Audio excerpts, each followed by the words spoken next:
surtout dans les couples. Lorsqu'il y a des insultes, lorsqu'il y a de la violence, c'est irréversible.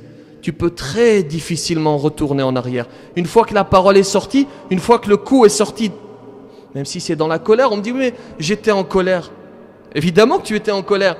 Vous avez déjà vu quelqu'un qui nage dans le bonheur dire une insulte ou frapper? Évidemment que c'est dans la colère.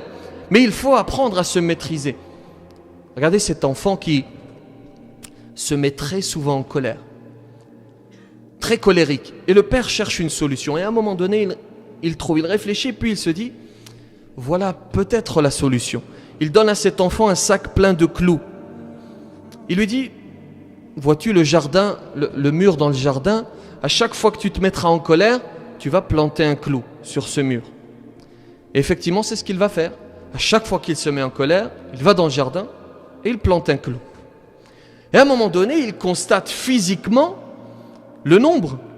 Il constate qu'il se met très souvent en colère. C'est très intelligent ce que le père a demandé à son fils. Il constate réellement qu'il est très colérique. Et avec cette prise de conscience, il entreprend une réforme. Il décide de diminuer ses colères petit à petit jusqu'à arriver à un point où il constate qu'il ne se met plus en colère. Et il va voir son père, très heureux, lui dit « Cher père, voilà, je suis guéri, je ne me mets plus en colère. » Le père est heureux. Et il lui dit alors, dans ce cas, va retirer tous les clous. Et effectivement, il repart dans le jardin et puis il retire les clous, un à un. Il se représente devant son père, plutôt son père le rejoint dans le jardin. Il lui dit, regarde, c'est très bien, tu as retiré les clous, mais observe ce mur.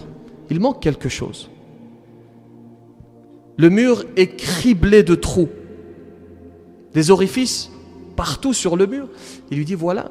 Alors certes, la parole qui est symbolisée par le clou, tu l'as retirée en t'excusant, certes, mais il y a une marque dans le mur, il y a une marque dans le cœur des hommes. Lorsque vous dites quelque chose, c'est peut-être irréversible.